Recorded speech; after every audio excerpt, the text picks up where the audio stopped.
Elaine, thanks very much indeed. Now, supporters say that fracking is the future for renewable energy for this country. The opponents, of which there are many, they say it's an environmental disaster waiting to happen. As I said at the beginning, there's been an awful lot of waiting around today. One of those people who's been waiting is our reporter, Amy, who will explain why there's been so much toing and froing today. Amy, in a nutshell, what's been going on today? Well, today was meant to be D-Day here in Preston, but instead it has yet again ended in disappointment as the council deferred their decision over whether or not fracking should take place on the Fylde coast. You can see behind me there really has been a carnival atmosphere outside County Hall, but I can tell you inside the atmosphere has been very tense indeed. Well, yesterday the council heard the views of more than 70 people giving their opinions for and against fracking on a site on Preston New Road in Little Plumpton. Yeah. Today they debated those views, and after several adjournments they decided that they would defer on the basis of needing more time to consider legal advice. Well, Pat Davis is from the Preston New Road Action Group. This is what she had to say. It's not acceptable. We believe, our barristers believed last week, our noise expert believed that there was adequate grounds to actually refuse this application.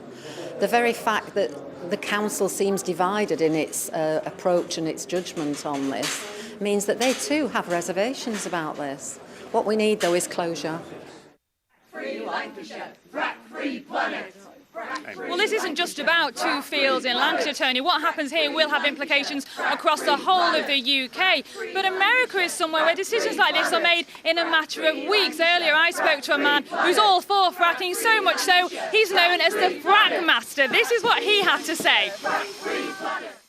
We spent, years over here building up to this day, and then now the council, which are politicians, have kicked the can down the road all day long, and I think they're looking for excuses to back up their decision.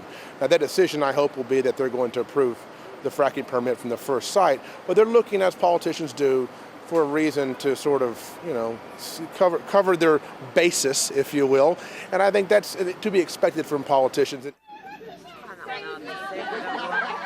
So that's the Frack Master. Okay, so, Amy, what happens next? Well, this decision has been deferred until Monday. We hope we'll get a decision then, but there is also another site to consider, Rosica Wood. We'll be back here tomorrow hearing all those arguments for and against then, and we hope we will get a decision on that site on Friday. Okay, Amy, thanks very much indeed. Well, as we say, there are people who are for and an awful lot of people who are against. With me now is Bob Dennett, who is from Frack Free Lancashire, and also Steve Pye. Steve Pye would like to come in as well. Steve Pye is from the North West Energy Task Force. Let me turn to you first, Bob. Are you disappointed that there was not a decision made today? Obviously, I'm disappointed that there was no decision made today. As Amy's just said, we thought this was going to be D-Day. The people in Lancashire have been suffering a lot of stress, particularly those that live closest to the site. Pat, that you just heard, Pat Davis, she suffers ill health, and this has taken a significant toll on her health. Okay, we've only got 3 or 4 more days, but we should have had a decision today. These planning applications have been bouncing backwards and forwards now for in excess of 12 months. It's time a decision was made, and it's time that the councillors in Lancashire on the Development Committee made a decision. Let me just interrupt you, Bob. When you hear the Prime Minister and various other people say that this is only going to bring financial benefits to the people of Lancashire, why are you so against that idea? Well, we've already seen evidence from the USA that the oil and gas industry don't like parting with their money.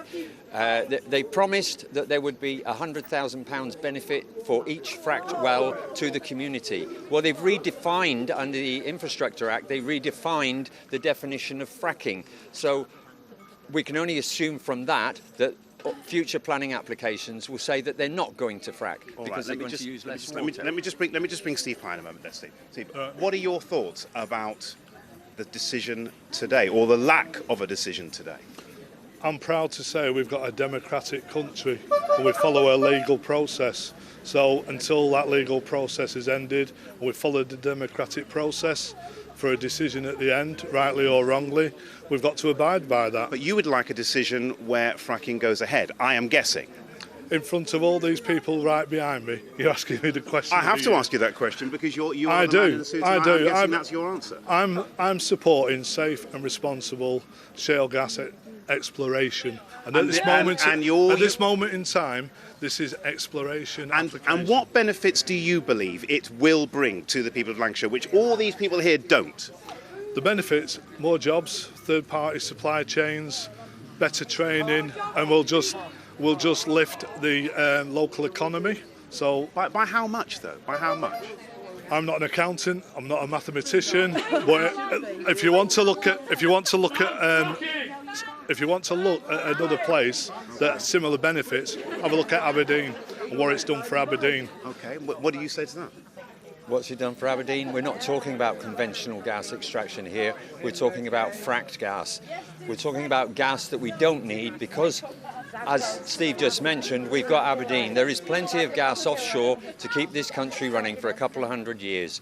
And that is more than sufficient for us to transition over to renewables. We have to stop burning fossil fuels to avoid catastrophic climate change. If there is a decision, just finally, from both of you, very brief answer, if there is a decision on Monday which goes against you, what happens then?